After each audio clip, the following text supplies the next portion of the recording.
Hello, today we'll be turning this salt and pepper shaker into this. You can follow this tutorial for a result or a similar one in our store. Starting off here with paint selection, I chose some blues, black, and white for the moon theme shaker. The colors specifically are 43, Sapphire, 11, Blue Lagoon, 31, Licorice, and 67, Snowflake. I expect to see no jokes in the comments about Snowflake. Next is the sun shaker. For this, I used some blue, some yellows, and orange as well as white. The specific colors are 62, Just Blue, 21, Mango Madness, 76, Lemon Mist, 64, Sky Blue, 67, Snowflake, and number 57, Squash Blossom. Another important part of the process is what brushes you use. This is just what I chose, but you can use something different for your own. I also picked a small daughter thing. You'll see me use it later on. Same with the sponges. The first real step of the process is to sketch out my concept with pencil. What I start with is very different than the end product. Initial plan was to have a sky on the body of the shakers with the sun or the moon, but I ended up deciding that this did not fill it out enough later on, and I completely disregarded the top of it. Something that did stay though was the stars on the moon shaker. Here I was using a real constellation from a star map I found online. Here's where we are now with the sketch. Like I said, this will change later on. I don't need to worry about erasing any of it because it'll burn off in the kiln. Painting had me start with the moon shaker. I had more ideas and motivation for this one and felt like once I had finished one, I would get more ideas. I started by painting it with number 11, Blue Lagoon, since that was my lightest blue that I was going to use on the body of the shaker, and it's easier to put darks over lights than lights over darks.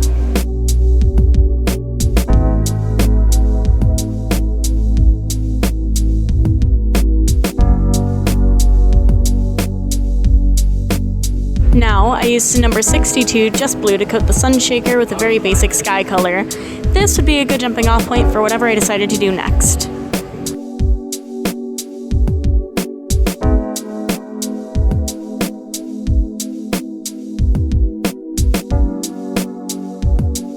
Back to the moon shaker, I fill in the bottom with number 11, and I cover the top in number 67, Snowflake, without cleaning my brush so it would end up kind of blue.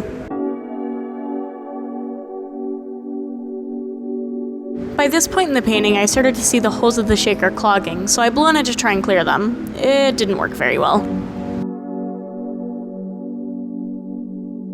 Just like I did number 67, Snowflake, on top of the moon shaker, I did number 21, Mango Madness, on top of the sun shaker. I also took some 67 to imitate clouds on the sides.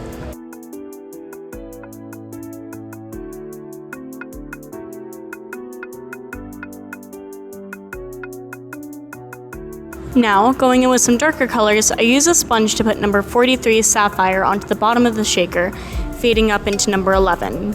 Using the sponge will help me build the color slowly.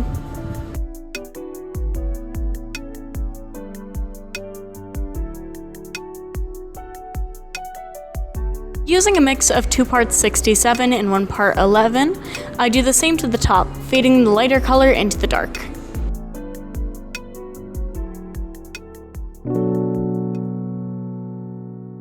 To finish off the top of the moon shaker, I do another coat of 67, and then use my little pokey tool to clean out the holes so that they aren't clogged by paint.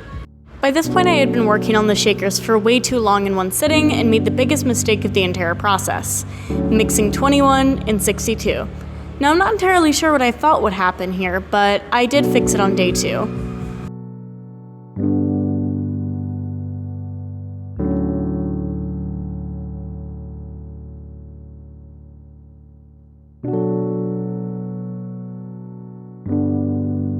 Just like I did on the moon shaker, I clean out the hole in the top of it using the little pokey thing.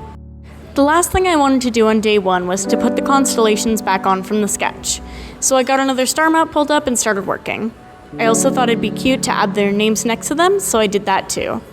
All of this was done with the tool I've been using to unclog the shakers.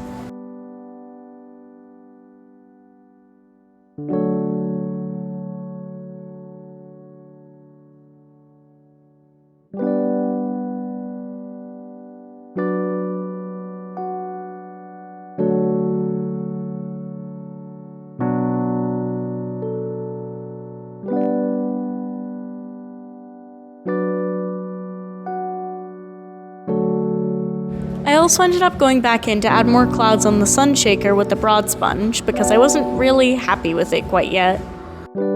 In one of the best artistic decisions I have ever made, I used 67 to add a spiral of white dots going into the center of the moon shaker. I hoped this would show up over the white and blue mix, and I am more than happy with the result.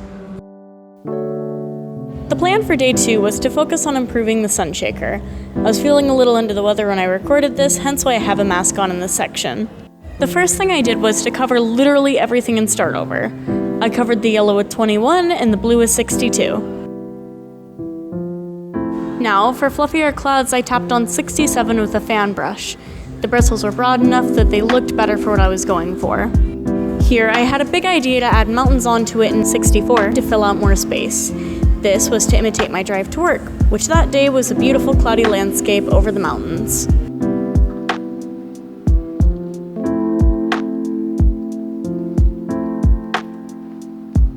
Now, I just do those mountains again on the moon shaker.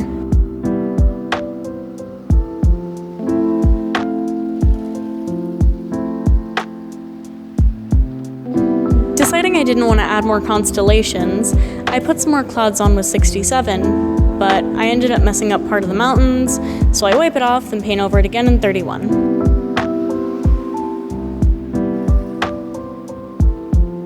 I lost the footage of it, but I go around the edges of the sun shaker's top with 57 to get a sort of ombre effect. Final touches here. I'm using our black Rider bottle to add final details like the names on both shakers, as well as some dots on the moon shaker that I end up hating when it's done. And we're done. Here's before on the salt shaker and after. And before on the pepper shaker and after. I hope you liked the video. If you use it as a tutorial, I hope your salt and pepper shaker turned out good, and I hope you have a good rest of your day.